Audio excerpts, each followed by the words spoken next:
नमस्कार दोस्तों, मैं डॉक्टर विनीता पांडे एक बार फिर आपके सामने उपस्थित हूँ।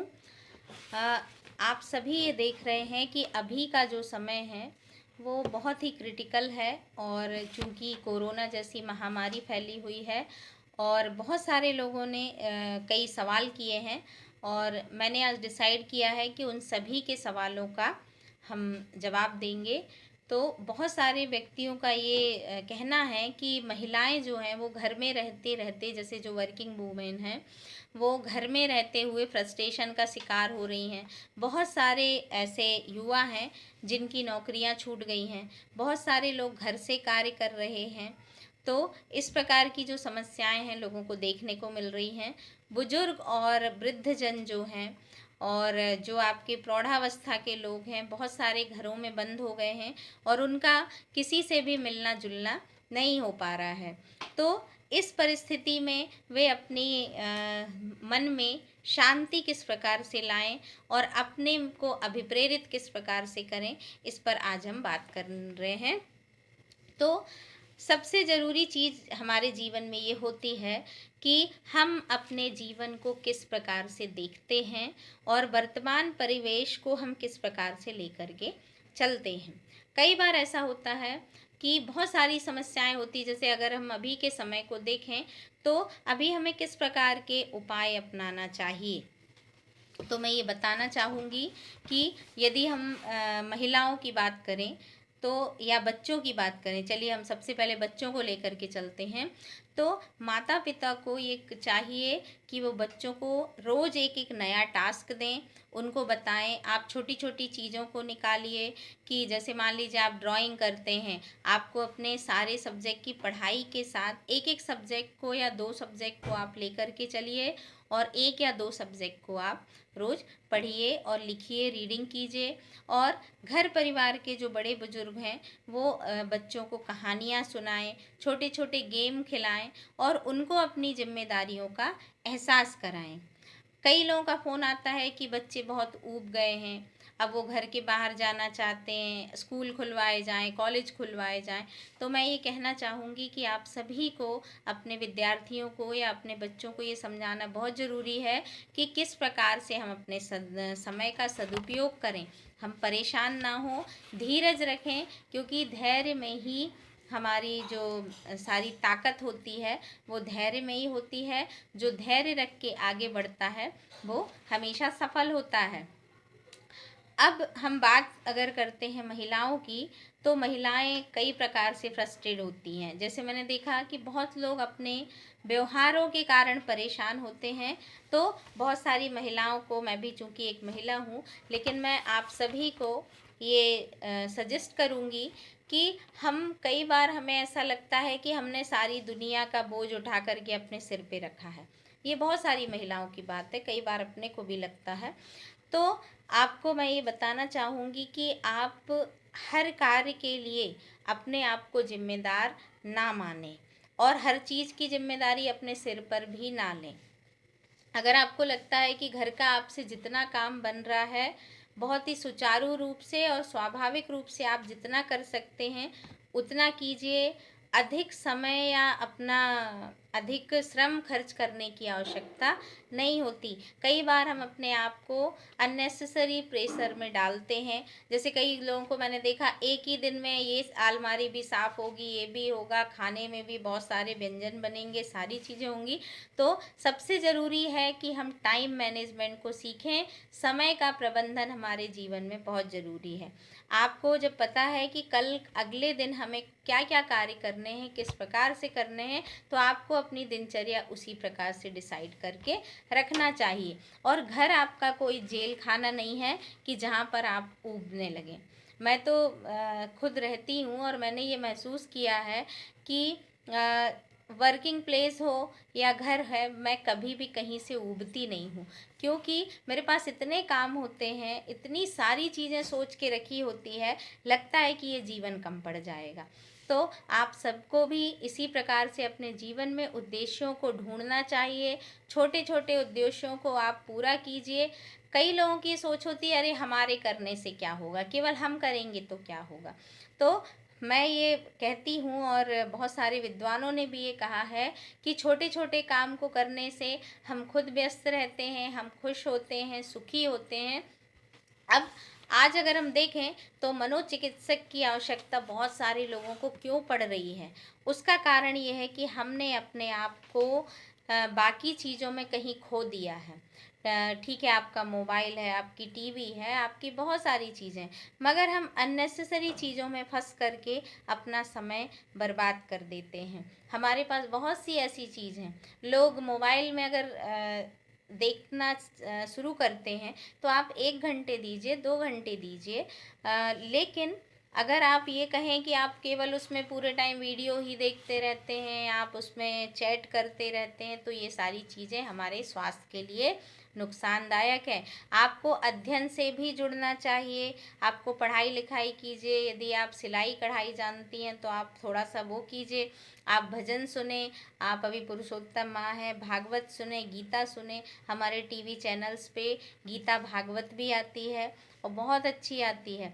अगर आप मान लीजिए, कई लोग कहते हैं, जैसे मैं कई लोगों को कहती हूँ कि आप भागवत शुरू कर लीजिए 11 बजे से, तो लोग बताते हैं अरे मैडम बहुत काम होता है, खाना बनाना रहता है, ये करना। मैं ये मानती हूँ कि आपका जो घर है वो इतना बड़ा होता है कि आप अगर बहुत बड़ा है तो मान लो कि आपका पहले रूम में टीवी रखी है, आप चौथे रूम में खाना बना रही हैं, तो ठीक है, आपके पास समय नहीं है, आप नहीं सुन पा रही हैं। लेकिन अगर 2 या 3 या इस तरह का हमारे घर का स्ट्रक्चर है जहाँ पर आप टीवी को तेज करके और चालू करके अपने काम को करते हुए बहुत अच्छे से इन धार्मिक चीज़ों को या आपको जो भी चीज़ें अच्छी लग रही हैं, आप उसके बारे में जब सुनेंगी तो आपका मन जो है, आपका हृदय बहुत अच्छा हो जाता है। और हमारे शास्त्रों की बहुत सारी चीज़ें, कई लोग बोलते हैं अरे केवल पूजा पाठ, पूजा पाठ ही नहीं होते, बहुत से संस्मरण, बहुत सी कहानियाँ, बहुत सारी चीज़ें ऐसी होती हैं जिनको जब हम सुनते हैं तो हमारी ज्ञानेंद्रियाँ, हमारा मन मस्तिष्क जो है वो बहुत ही संतोष से भर जाता है। तो इन सभी का हमको प्रयोग करना चाहिए और साथ ही अपने मित्रों से आप बात करें, अपने परिवार के लोगों से रोज़ ना करें, लेकिन हफ्ते में 1 आध बार, 2 बार, 3 बार सबका कुशल क्षेम ज़रूर पूछें। दूसरी चीज़ ये भी है कि यदि कोई परेशान व्यक्ति है तो बहुत सारी चीज़ें ऐसी होती हैं कि हम अपना स्ट्रेस खुद बढ़ा लेते हैं, हम सामने वाले को ऐसा सजेशन देने लगते हैं कि हाँ ये किसी ने कहा वो बहुत ख़राब है, हाँ बहुत ख़राब है, ऐसा है वैसा। आप दूरदर्शी बन कर के सही सलाह दीजिए, भले ही आपसे कोई नाराज़ हो जाए, क्योंकि आप ये मान के चलिए कि जब आप किसी को सही सलाह देती हैं या सही सलाह देते हैं, सही रास्ता दिखाते हैं, तो आपके मन को भी उतना ही संतोष होता है और सामने वाले को एक सही दिशा मिलती है। हो सकता है आप जिसको बोलें उसको बुरा लग जाए, बुरे की चिंता मत कीजिए, लेकिन सच बोलने की हिम्मत रखिए।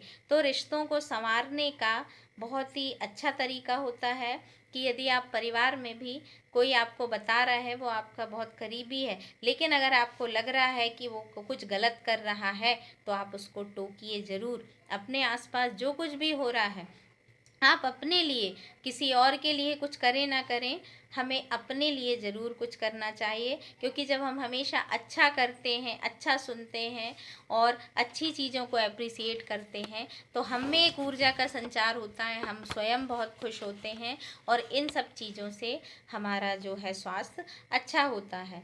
तो ये महिलाओं को इस तरह से करना चाहिए और एक ही दिन में बहुत सारे कामों को ना लेके चलें। तीसरी चीज़ निकल कर आती है कि झगड़े होते हैं घर में। बहुत सारे लोग बताते हैं कि झगड़े होते हैं।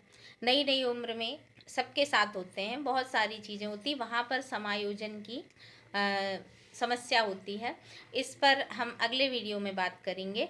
लेकिन अभी हम समायोजन की बात अगर करते हैं तो ये ज़रूरी है कि अगर कोई आपको लग रहा है कि मैं परेशान हूँ, तो जो आपके साथ आपका पार्टनर है उसको भी हो सकता है आपको आपकी बहुत सी चीज़ें पसंद ना आती हों। तो उसके नज़रिए से भी आप अपने कार्य का आकलन करें और अपने नज़रिए से उसके कार्य का आकलन करें, और जहाँ ज़रूरत महसूस ना हो कि हमें जवाब देना ज़रूरी नहीं है, तो आप वहाँ पर जवाब ना दें। कई बार केवल चीज़ों को सुन कर के और वहाँ से हट जाएं। जब आपको लगता है कि बात बढ़ने वाली है, गुस्सा होना लाजमी है या बहुत सारी चीज़ें होती हैं, तो आपको उन चीज़ों को अवॉइड करना चाहिए। आप टॉपिक को चेंज कर दीजिए, आप दूसरी चीज़ों के बारे में बात करने लगिए। इस प्रकार से आप अपने स्ट्रेस को कम कर सकते हैं। तो ये सारी चीज़ें हो गई। ऐसे परिवार के सदस्यों में बहुत सारे लोग जॉइंट फैमिली में जैसे रहते हैं, महिलाओं के साथ बहुत होता है। अब वो मान लीजिए सास है, आपकी जेठानी है, आपकी ननद हैं या आपके और भी जो भी रिलेटिव्स होते हैं, बहुत सारी ऐसी समस्याएं होती हैं कि हमें ये लगता है कि हम ही पूरा सर को आसमान को हमने ही सर पे उठा के रखा है।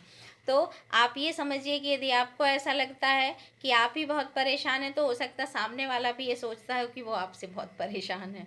तो इस तरह की सोच को अपने विचारों में जगह मत दीजिए, क्योंकि आपके अपने परिवार के लोग हैं। आप उनको कहाँ छोड़कर भागेंगे या वो आपको कहाँ छोड़कर जाएंगे।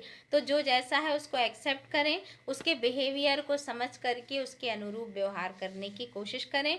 अपने को बहुत खुश रखें और समायोजित करने की कोशिश करें। छोटी छोटी चीज़ों पर इरिटेट ना हो, क्रोध ना करें, ईर्ष्या ना रखें घर परिवार में।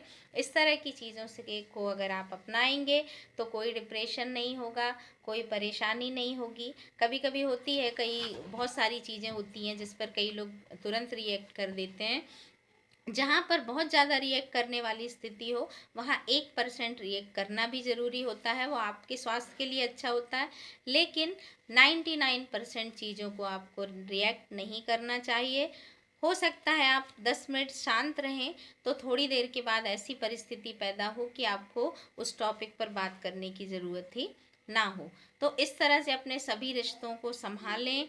कई महिलाएं होती हैं, कई दिन अगर कोई बात हो जाती तो एक दूसरे से बात नहीं करते। ये बहुत गलत बात है, क्योंकि सामने वाला, यदि आप परेशान हैं, टेंशन में हैं, तो या आप अगर किसी को कष्ट देते हैं तो आप खुश कैसे रह सकते हैं।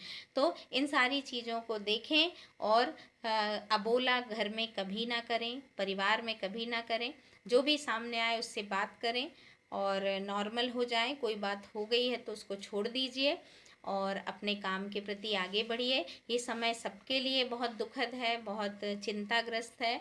तो सबकी मनोस्थिति इसी प्रकार की है और ये बीमारी जो है वो बहुत जल्दी ठीक हो जाएगी। सारे लोग सभी अपने समय से अपने कार्य पर पुनः जाएंगे और वैक्सीन्स की तैयारियां की जा रही हैं, बहुत सारी रिसर्चेज हो रही हैं और हम सभी को सोशल डिस्टेंसिंग अपनाना है। मास्क लगाएं, सैनिटाइज़र का यूज़ करें, साबुन का यूज़ करें, अपने हाथ से नाक मुंह को बार बार ना छुएं। बच्चों की बहुत ज़्यादा देखभाल करें, बाहर का कुछ भी भोजन ग्रहण ना करें। इस प्रकार की बहुत सारी चीज़ों को अपनाएं। लोगों से दूर रहें, दूर से बात करें, सोशल डिस्टेंसिंग अपनाएं, लेकिन मन की डिस्टेंसिंग मत अपनाइए। सभी के साथ जुड़िए, अच्छे से बात कीजिए। आपको जो भी चीज़ें अच्छी लगती हैं आप उन चीज़ों को अपनाएं। बच्चों को भी अच्छे से रखें। इस तरह से आप अपने जीवन को बहुत ही सुखद रूप से बिता सकती हैं और बच्चे और परिवार को भी खुश रख सकते हैं। हम घर में रह कर के अपने समय का सदुपयोग ज़रूर करें और समस्याओं के समाधान में विश्वास रखें, ना कि समस्या पैदा करने में। तो आशा है कि आप इन सब चीज़ों का ध्यान रखेंगी और रखेंगे और आगे की वीडियो में भी हम बात करेंगे कि पुरुष जो हैं वो किस प्रकार की चीज़ों को अपनाएं। तो मनोवैज्ञानिक जो कहते हैं अपने मन को खुश रखने का तरीका, क्योंकि आजकल एक फैशन है, वो फ्रस्ट्रेट है, वो डिप्रेस है, वो ये है, वो कुछ नहीं होता। हमारे मन की सारी चीज़ें होती हैं और बहुत सारी छोटी छोटी चीज़ें हमारे मन की दशाएं हैं। उन दशाओं को हम अपने छोटे छोटे प्रयासों से दूर कर सकते हैं और बहुत ही जल्दी सारी चीज़ें अच्छे से हो जाएंगी। तो आज के लिए बस इतना ही। आप सभी को नमस्कार।